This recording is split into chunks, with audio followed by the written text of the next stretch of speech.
So three things. One is self-mastery is a lifelong journey. So we're constantly sharpening our tools just so we can, we can say we master ourselves. And it's about self-awareness. It's about knowing what drives. It's about knowing your purpose. It's about knowing your passion points. It's about knowing your capabilities, knowing your strengths, and so on. But I'll also give you just two little frameworks. One is the parent-adult-child model, which many of us know. And I think it's important to know where you're at. Sometimes you might have an overdeveloped inner child because of stuff that should have happened when you were small but didn't happen, so you carry this thing. Sometimes you become a parent because you had to become a parent to your parent when you were younger because your parent had inefficiencies and so on, and so you had to compensate. Or sometimes you become an adult at a young age and so on. So I think it's about understanding that in these relationships, we need to engage on an adult-to-adult basis. So that's kind of the first thing. That's a healthier space to be. The second thing is 3 concentric circles that must always be the same size. One is your life purpose, one is your passion points, and one is your capabilities. So purpose we know, right? It's what drives you.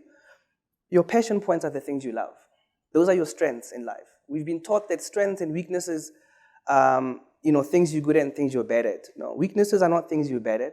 Weaknesses are things you hate doing, right? So if you're a strategic person, operational execution, project management might be something that you hate, but you have no choice but to be good at it because your job requires you to be good at it. Now that's it's not a weakness. It's just it's a weakness because you don't like it. It saps your energy. But your gaps, your development areas are the skills you need but you don't have. So that distinction is important.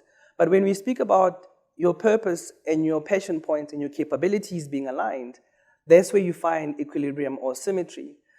Sometimes when you do your audit, you'll realize your capability set does not support a life that ticks your purpose and your passion points.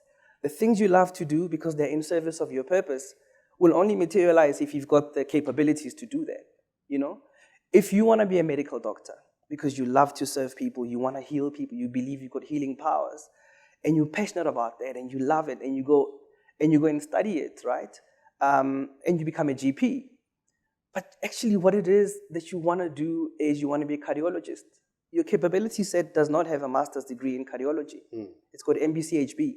So that's something you need to add, for you to kind of fulfill what.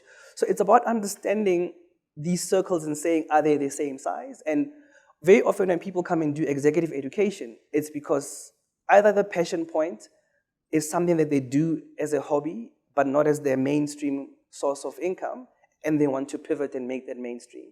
But they realize they need to do executive development program or management development program, or they need to do an MBA. So just, fixing those things and making sure that there's equilibrium, I think really, really helps.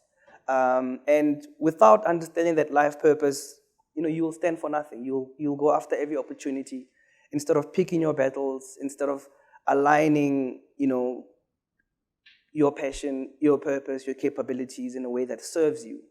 And I think a lot of people like to talk about work-life balance as though that's the thing we should go for. And I know because it's a phrase we use all the time. But balance, I think, is misleading. And when Silas said, but Alistair, you're busy, how do you pack it all in? The word is alignment. So when what you do is aligned to those 3 things, aligned to your purpose, aligned to your passion, aligned to your capabilities, those things give you energy. You can spend 20 hours doing those things and spend 4 hours in bed, but still be happy and fulfilled. So I think it's about aligning things as opposed to seeking balance.